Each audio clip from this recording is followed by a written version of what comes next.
Good morning, good afternoon, good evening, good day, wherever you are in the world, whatever you're up to. Cheers.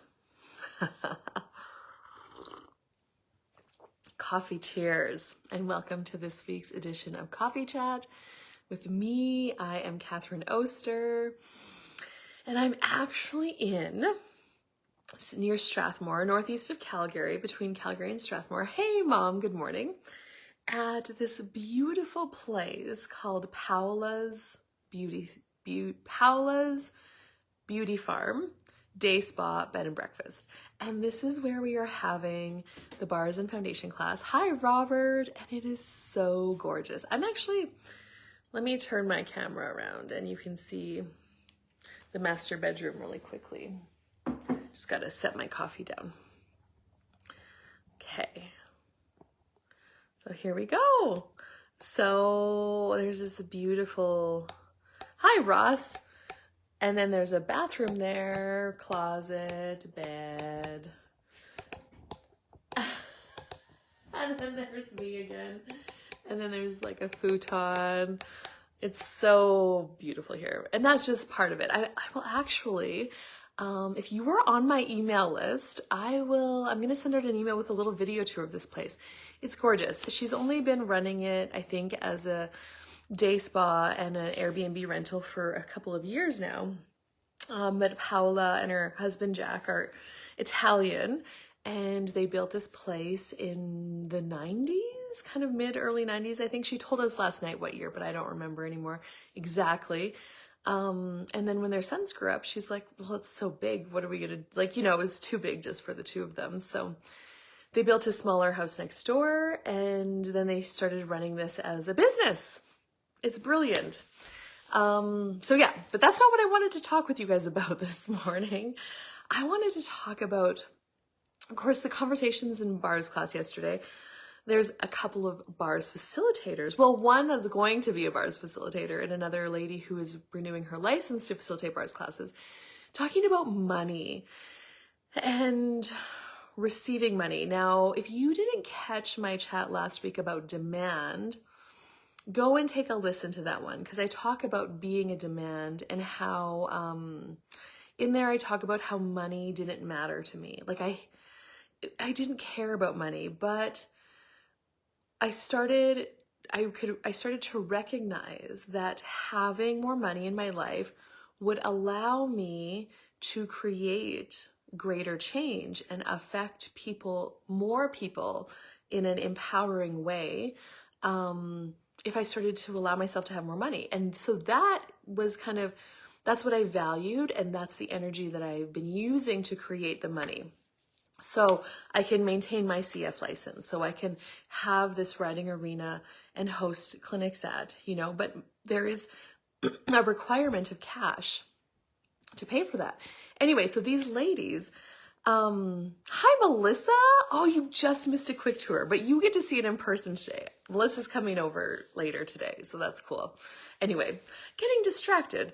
So there's also this other conversation about one of the new conversations, new in like the last 6 to 8 months in Access Consciousness, is presumptive realities. Like we call it the big five: presumptive realities, native reactive realities, and unfulfilled savior is also one of them. I'm going to tell you 3 of them today.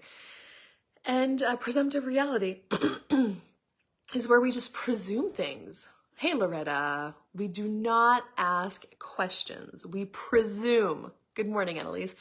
And what I'm starting to see now in my life is where I'm also defaulting to a presumptive reality, especially with money sometimes, and being a mother.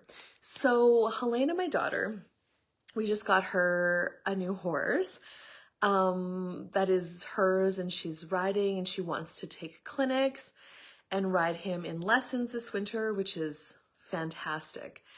Now, I just hosted a riding clinic last weekend, and last Friday, after I did coffee chat, I went to work at the store, and it just I had this awareness, like, yes, so if Helena's gonna be riding, her horse needs to have a winter blanket and a fleece cooler. Because if he's going to get sweaty, you know, the fleece cooler gets him dry, and then he's going to need a winter blanket, just because that's the kind thing to do with horses that are riding all winter. And I was immediately defaulting to, I'm her mother, I need to buy this for her. And that's what and then I kind of got a little bit annoyed with that. I'm like, But instead of, like, so there was a reaction there to that presumptive reality.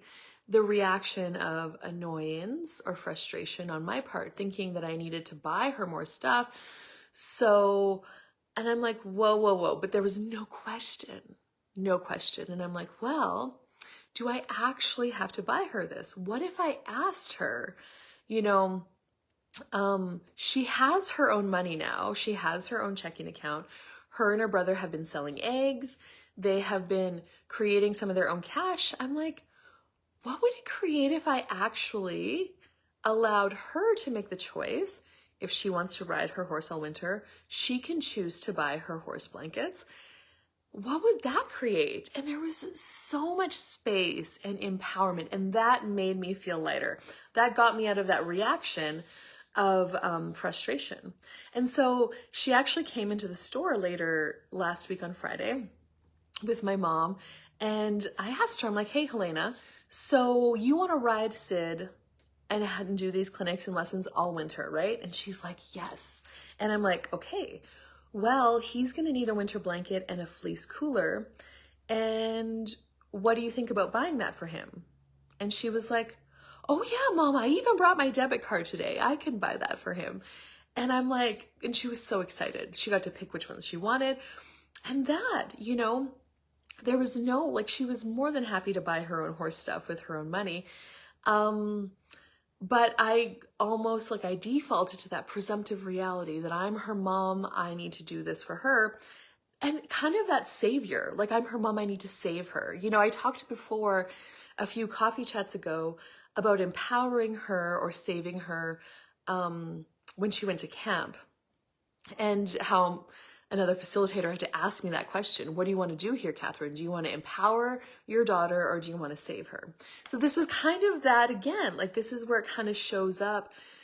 And I would say it was kind of sneaky, but I caught my reaction to it, which then could get me out of the loop and saving her into empowering her.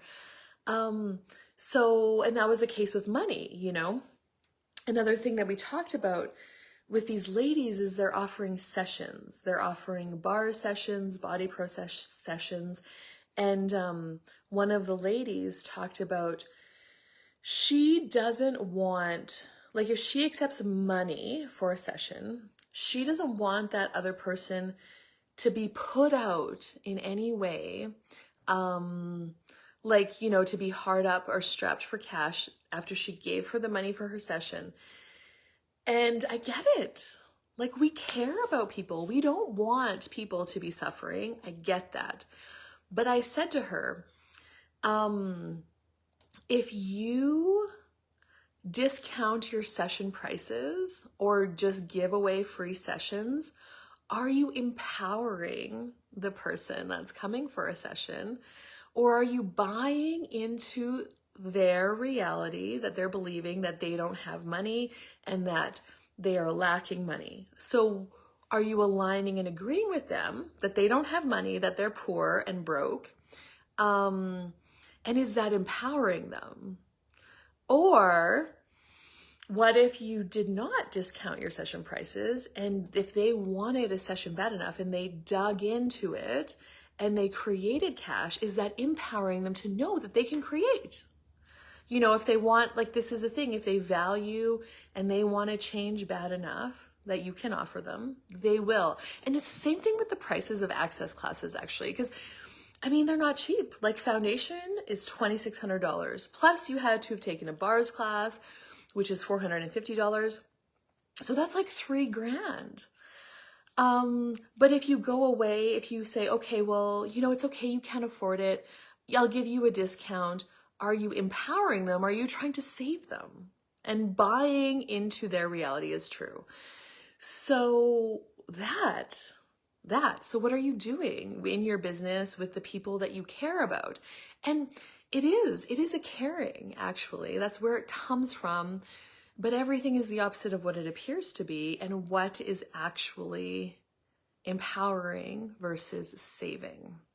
So really looking at that, it was really cool. And then we had another conversation yesterday. I'm like, well, what if they paid you in potatoes? Because we kind of get into this, we have these points of view about money. We've decided what it means and that it's so valuable. We've attached all of these things to it, but we don't have any attachment to potatoes. So I'm like, well, would you have a problem accepting 20 pounds of potatoes for a session? And she's like, no, I wouldn't. And I'm like, exactly. So what are the points of view you have about money?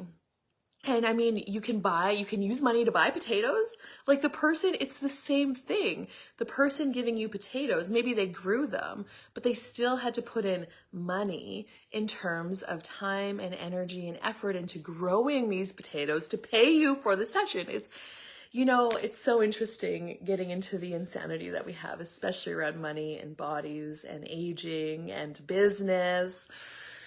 Anyway, I love empowering people. It's very uncomfortable in a really great way. Okay. Well, thank you so much for joining me live this morning, you guys, and hi to everybody who's been joining at the end here. Watch from the beginning. You'll see a little tour of my room. And at Paola's Beauty Spa between Strathmore and Calgary, highly recommend it. Yeah, well, have an amazing day wherever you are, whatever you're up to. I will see you later. Bye-bye for now.